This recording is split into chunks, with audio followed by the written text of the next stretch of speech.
अस्सलामुअलैकुम।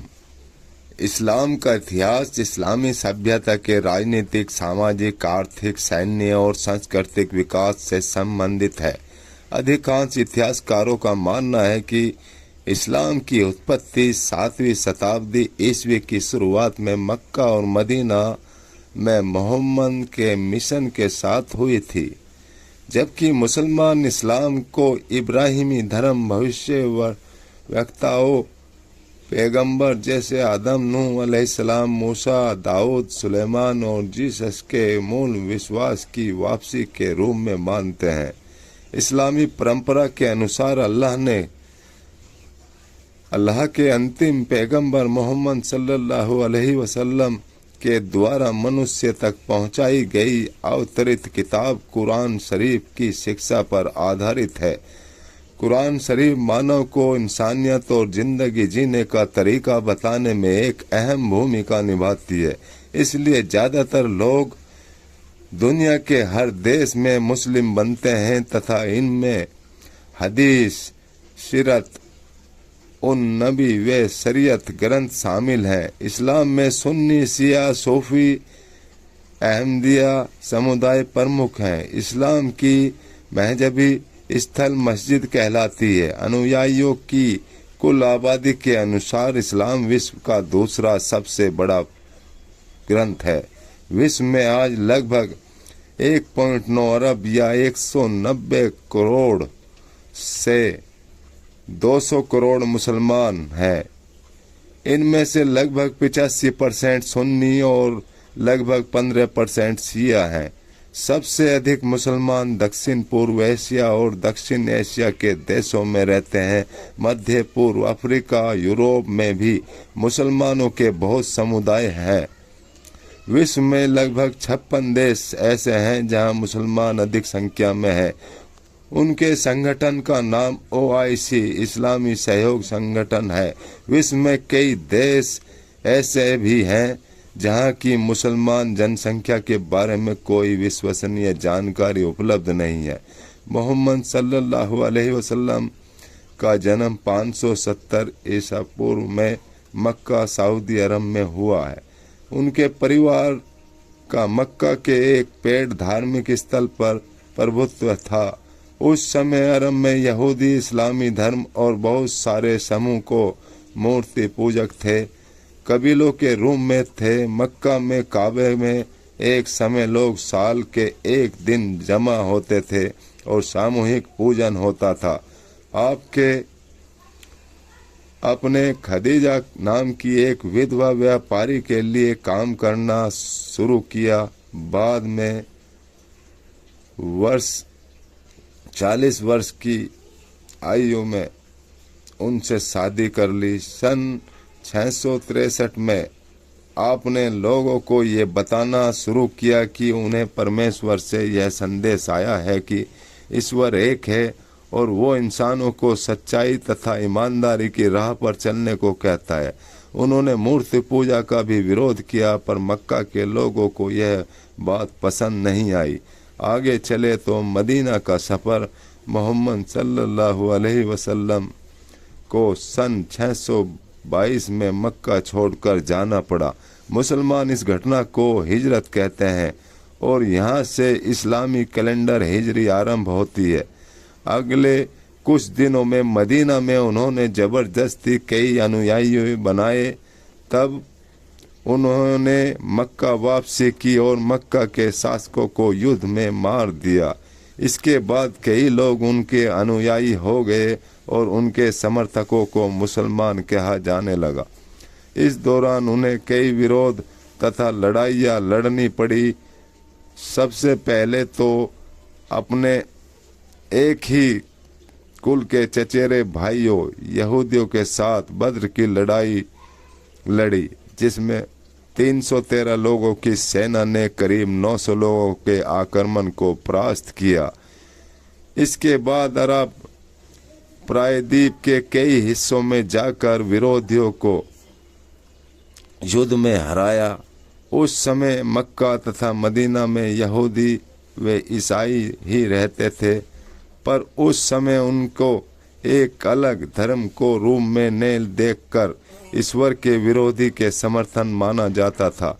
मक्का वापसी हजरत मोहम्मद सल्लल्लाहु अलैहि वसल्लम वापस हुए। लोगों को ऐसा लग रहा था कि बड़ा युद्ध होगा, लेकिन कई युद्ध हुआ।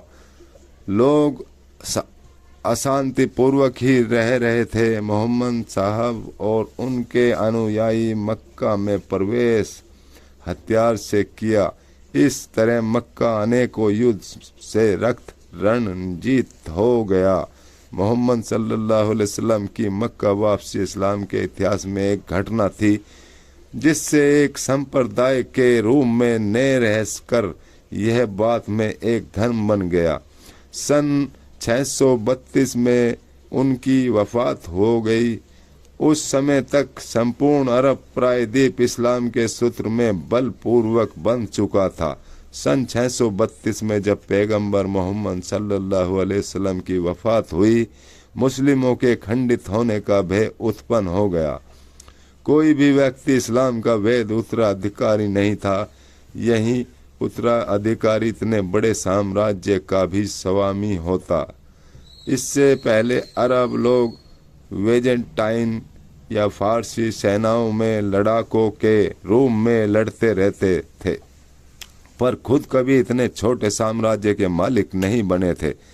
इसी समय खिलाफत की संस्था का गठन हुआ, जो इस बात का निर्णय करता कि इस्लाम का उत्तराधिकारी कौन है। मोहम्मद सल्लल्लाहु अलैहि वसल्लम के दोस्त अबू बकर को मोहम्मद का उत्तराधिकारी घोषित किया गया।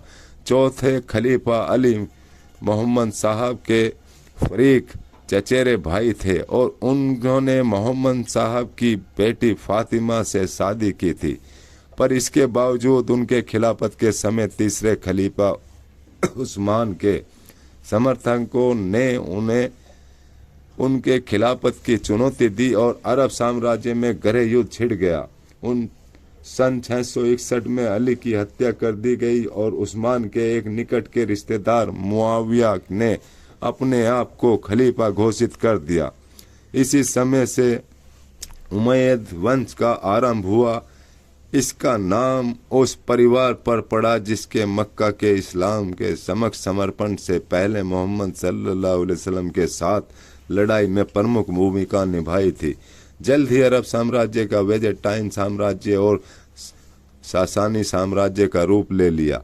खिलाफत पिता से बेटे को हस्तांतरित होने लगी। राजधानी दमिश्क बनाई गई।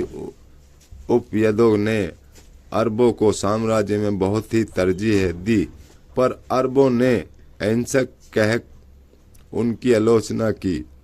अरबों का कहना था कि उमैयादों ने इस्लाम को बहुत ही सांसारिक बना दिया है और उनमें इस्लाम के मूल में की गई बातें कम होती जा रही हैं। इन मुस्लिमों ने मिलकर अली को इस्लाम हिंसक का सही खलीफा समझा। उन्हें लगा कि अली ही इस्लाम का वास्तविक उत्तराधिकारी हो सकते हैं। अब्बास मोहम्मद के वंश से ही, पर अली के अलावे इस एक दूसरे भाई के द्वारा मोहम्मद सल्लल्लाहु अलैहि वसल्लम से जुड़ा था, पर उससे अबू इस्लाम की लोकप्रियता देखी नहीं गई और उसने अबू को फांसी पर लटका दिया। इससे लोगों में अब्बास के खिलाफ रोष फैल गया। जिन लोगों को अब्बास पर भी भरोसा नहीं हुआ वे शिया बने।